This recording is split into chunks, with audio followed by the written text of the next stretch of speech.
So I'll ask you a very difficult question. Can I?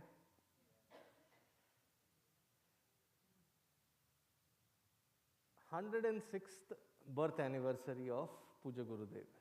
So when was he born? That's why I said it's a funny question. 1916 in Kerala, that Puja Gurudeva was born. Whenever we say Puja Gurudev, you know, right? It is, no, okay. I was just checking. So it is Swami Chinmayananda, and he is Swami Taponam Maharaj, who is his guru. So he was born in 1916. And he attained Mahasamadhi in the year 1993. And that was the year that I joined the ashram, 1993. So 1993 is like a culmination of a lot of things for me personally. In 1950, the first effort of reaching out to the masses started by Swamiji from the city called Pune. Anybody from Pune? Ashaka? Okay. There is a Ganesh temple in Pune called Rastapet Ganesh temple. There was a bhajan group, Harihara Bhajan Seva Mandali. So that Harihara Bhajan Seva Mandali opened up the space of that temple and had the first lecture organized. And in that first lecture, there were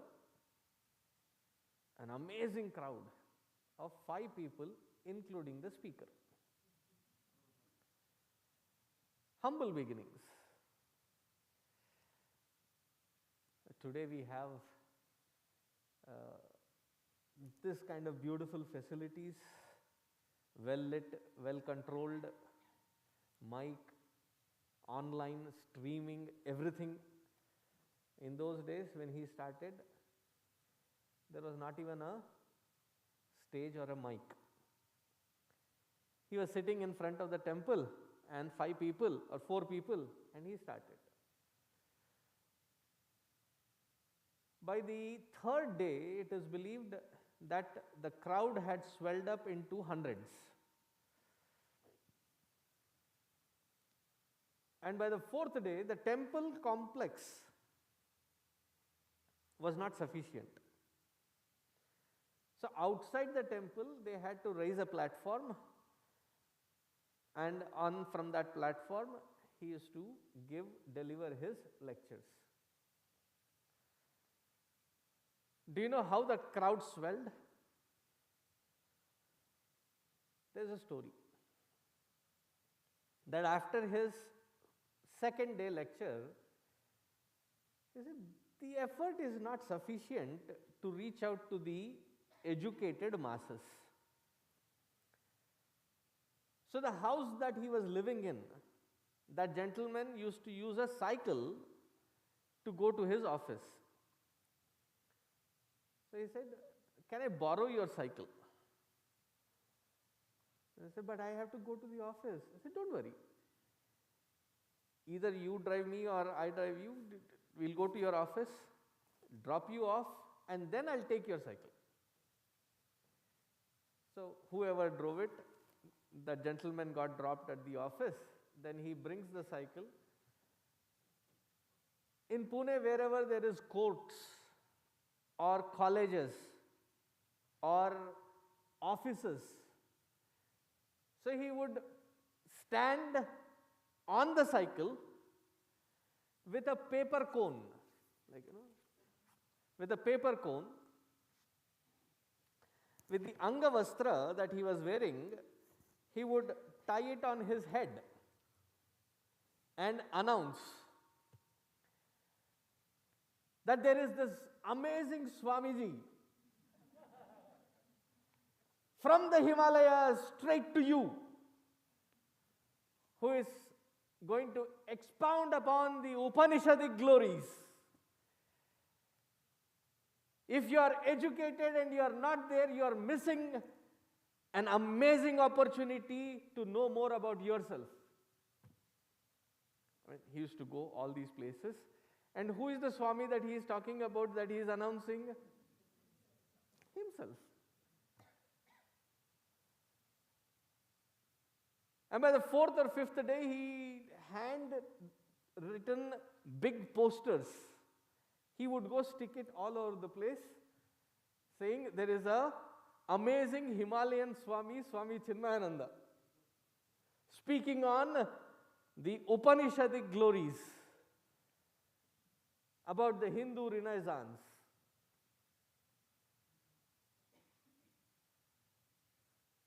See, most of us see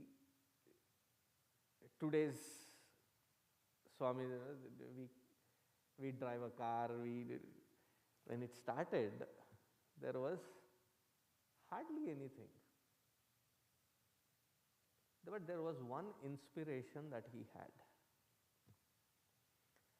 And what is that one inspiration that he had? That most of us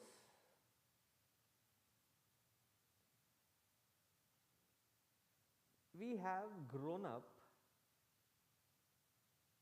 practicing whatever we practice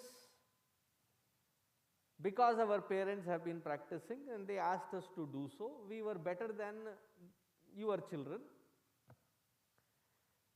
right? Why? Because we never asked questions. When we were told do, we said okay. And we sat there, did we like it? Did we want to do it? That's all different scenario. We were told and we did. How is today's generation? By the time they are second or third grade, they become the most intelligent beings on the surface of this earth, because they are armed with two stupid questions. What are those two questions? You ask them to do something, they would ask, but why? You have to whine with it. But why? And you ask them to stop something, why not? Yes, somebody very beautifully said it. Thank you. Why not? Well, we did. Now the trick is, when our kids ask us, why do you force us to do this? What is so great about it?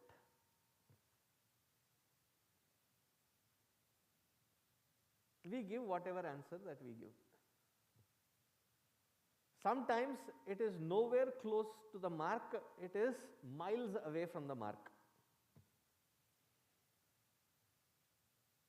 I don't know, last week, whichever session I was saying it, we as Indians, culturally, specifically Hindus, we have this habit of giving or taking with our right hand. Like I was observing myself yesterday during the graduation ceremony, that the kids were given the envelope and there were a couple of kids who pocketed it. Then the mother has to say, it is not for you, it is for Swamiji. And they were like,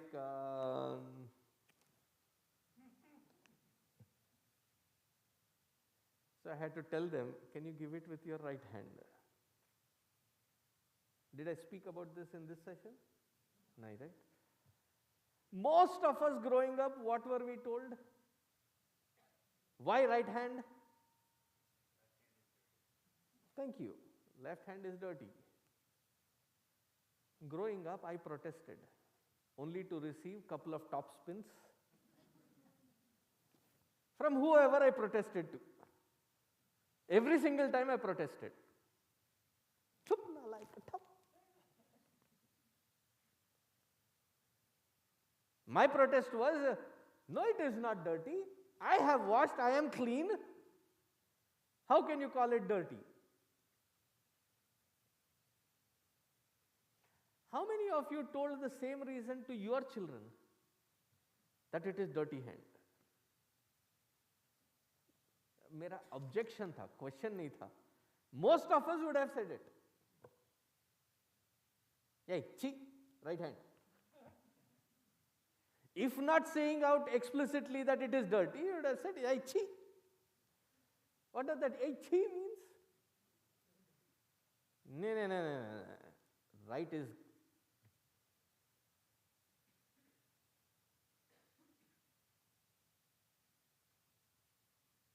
Our rishis had amazing depth, amazing understanding with everything that which we practice or do.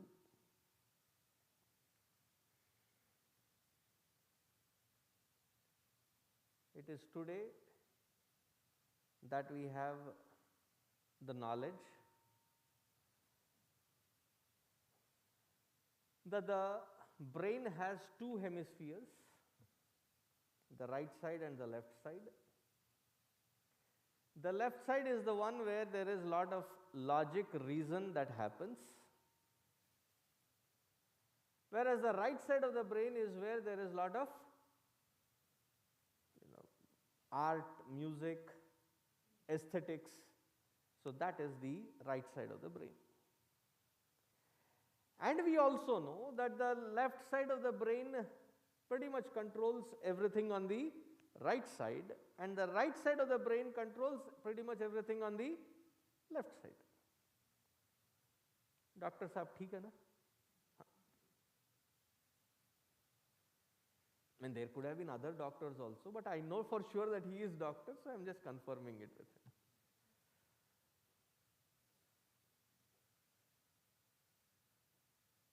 So when we are asked to use the right hand, whatever you are giving, taking, when there is logic and reason initiated, it can either start from there and come into action, or that which is, it is forcing the logic and reason to be associated with it. And when we say Namaskar, Namaste Swamiji, no, that is not the right way of Namaskar. Right? How should the Namaste be? It is a Purna Mudra. What are we doing? Bringing the right side of our mind, of our brain, and left side of our brain, both aspects into this present moment of offering oneself. Ki bhaiya, when I am doing Namaskar to you, I am present here 100%, offering myself 100% to you in this act of Namaskara.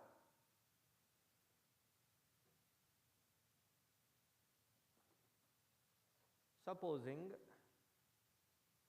you are saying Hari Om to me while I am crossing, there are multiple attacks happening, like somebody attacking the feet, somebody attacking, there are multiple attacks happening, and I am trying to see everything. I somehow missed your Hari Om and I walked.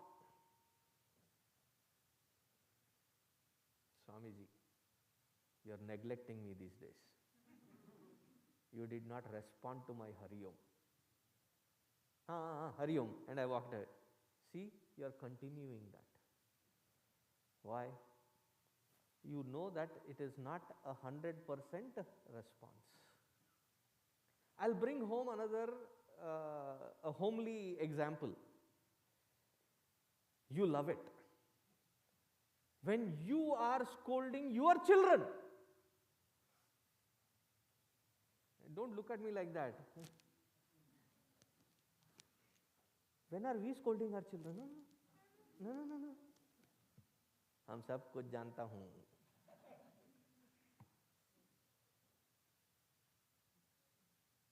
When you scold your children, what are the children effectively doing? Because they are hearing wah, wah, wah, wah, wah. They're trying to tune you off. They're seeing here or there and they're not responding. What is one common dialogue that goes across all families towards all children?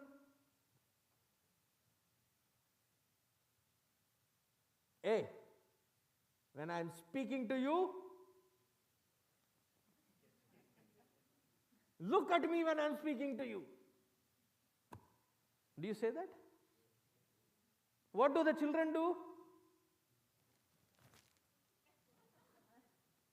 Talk to my hand. They will not. You said, look at me when I'm saying something to you. Why do you want them to look at you? Kyun? You want their 100% undivided attention? What happens when that is not being given? You know what you are being communicating or what you are trying to say, what it can be missed. Because you repeating this very statement to them again and again is an nth time repetition. And that is the second dialogue, right? How many times do I have to tell you the same thing again and again and again and again and again and again and again? You want 100% undivided attention. What is one act that brings that whole 100% undivided attention? That you start with Namaskar. Another aspect.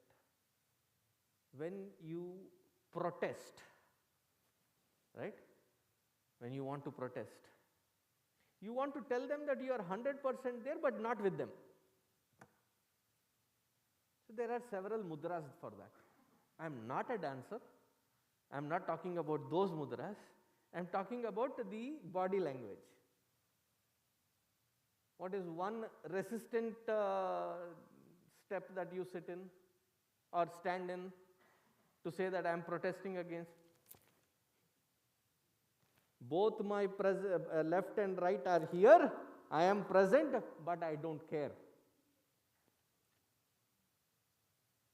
Or if it has to be challenging, I am here, 100% here. My left side of the brain is here, my right side of the brain is here. Try me now. All these mudras indicate what? It has got a direct correlation. Therefore, when you say namaste, it is not namaste. Namaste has to be both kara anjali baddha.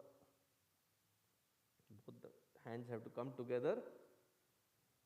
Even in such simple acts. Now I ask the boys to do Sashtanga Namaskara. What does Sashtanga Namaskara mean? Sa Ashta Anga Sahita Namaskara Yukta Prayojana. Along with 8 limbs to be able to offer oneself into that act of surrender. That most of us have heard. When I ask the girls to kneel down and do it, what is that namaskara called?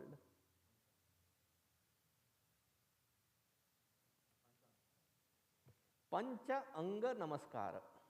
Panchanga Namaskara. 5 limbs are offered.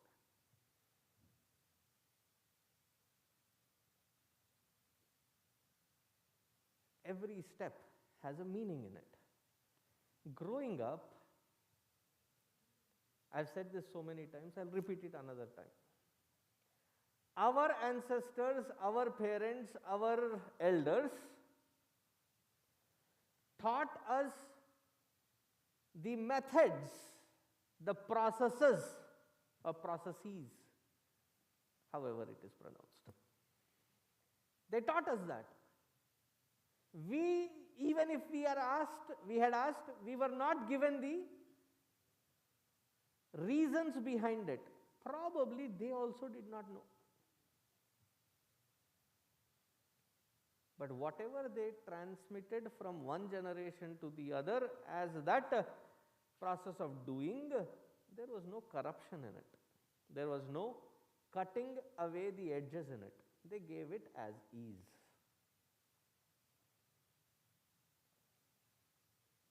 Came down our generation and the generation next, where we almost threw everything out along with the baby. What is the saying? Don't throw the baby with the bathwater. When you know the origin of that usage, there was one tub of water in which the whole family used to bathe. And by the time the baby's turn would come, it would be so dirty that you would not know where the baby is. That is the reason, they say.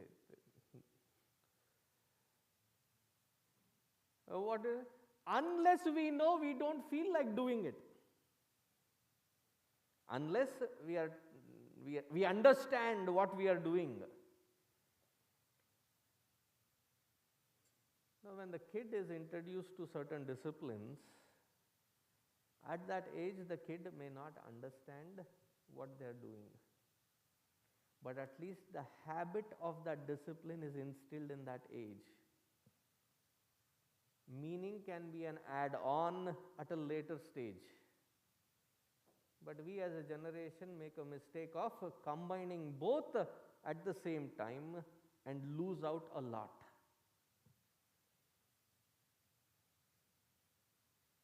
When the Vidyarambha happens, how many of you did Vidyarambha to your children? Aksharabhyasa or Vidyarambha. What age did you do it in?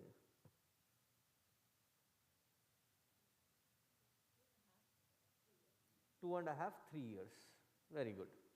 बैठ के समझाया था क्या कि बेटा इससे तुम्हारी सरस्वती विद्या का आरंभ होने वाला है? समझ पाता क्या?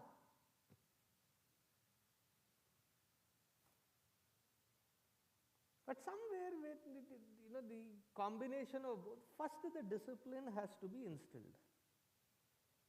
Then the meaning can come in its place as an add-on. Otherwise, what happens? Neither the process nor the purpose reaches in time. So Gurudev saw this missing link. He also saw, for most of us to make two ends meet,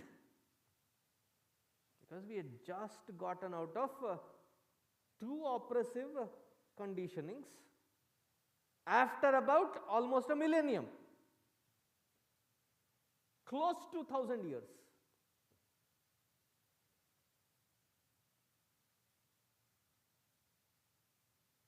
Up until the 1947 August 15th, the leaders rallied with all the common people. As soon as independence was struck, there was a government that was formed. What happened?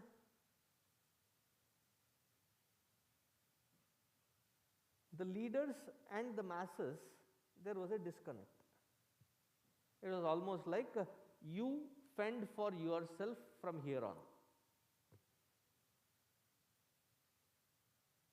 And what is the best way that we can fend for ourselves?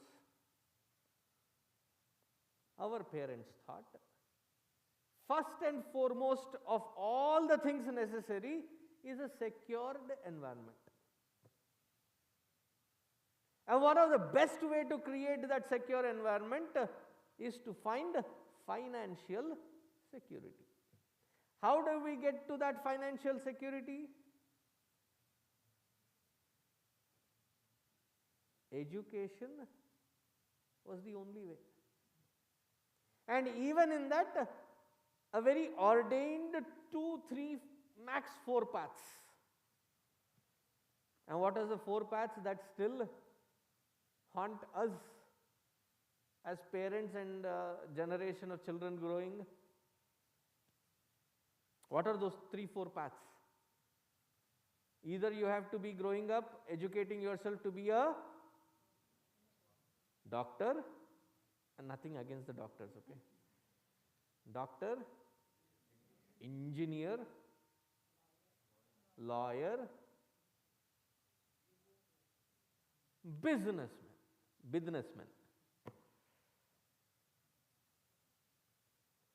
जो कुछ नहीं कर सकता, the one who is not able to do any of those, that useless fellow becomes a teacher.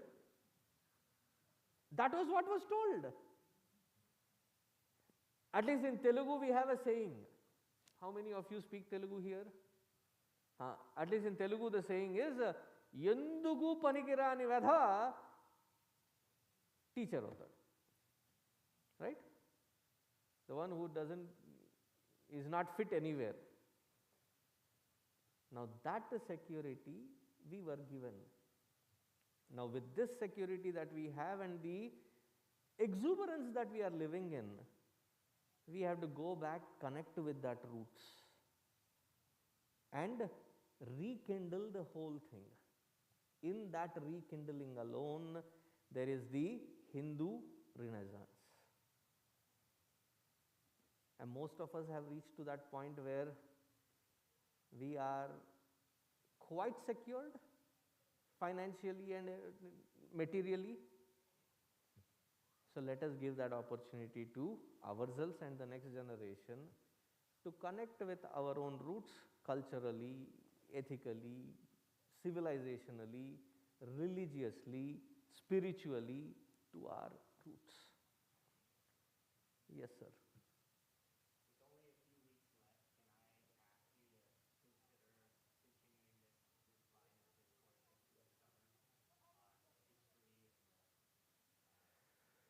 Through the summer, I don't know, but let's see if that can be organized as an online Zoom thing on Sundays or Saturdays, and I can give you the links and you can join.